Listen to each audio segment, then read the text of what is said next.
Now we move on to our next news. The United States is pressuring Russia to immediately agree to a ceasefire with Ukraine and enter trilateral talks to end the war. That's according to U.S. Special Envoy to Ukraine Keith Kellogg.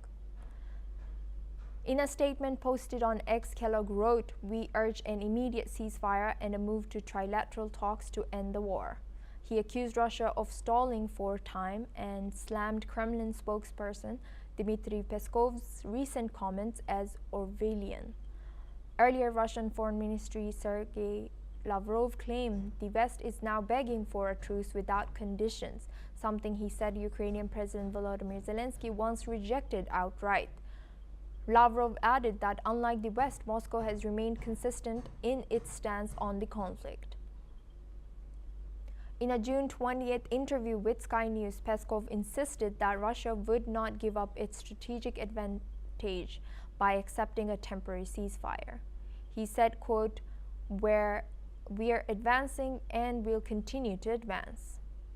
Moscow has repeatedly said it will only stop firing if Ukraine halts foreign ministry and military, and warning that any pause would simply let Kyiv regroup and rearm. Now we move on to Asia. In a rare and symbolic gesture, North Korean leader Kim Jong-un has publicly acknowledged the deaths of his soldiers in Russia's war against Ukraine, paying tribute during a commemorative event in Pyongyang.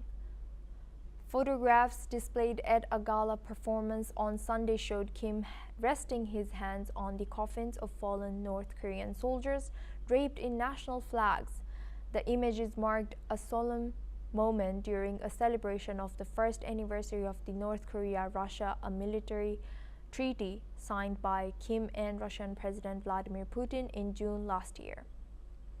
The event, held at the East Pyongyang Grand Theater, featured performances by North Korean and Russian artists along with images that emphasized growing military cooperation between the two countries. Among the visuals was a blood-stained notebook reportedly retrieved from Russia's Kursk region, believed to belong to a fallen North Korean soldier.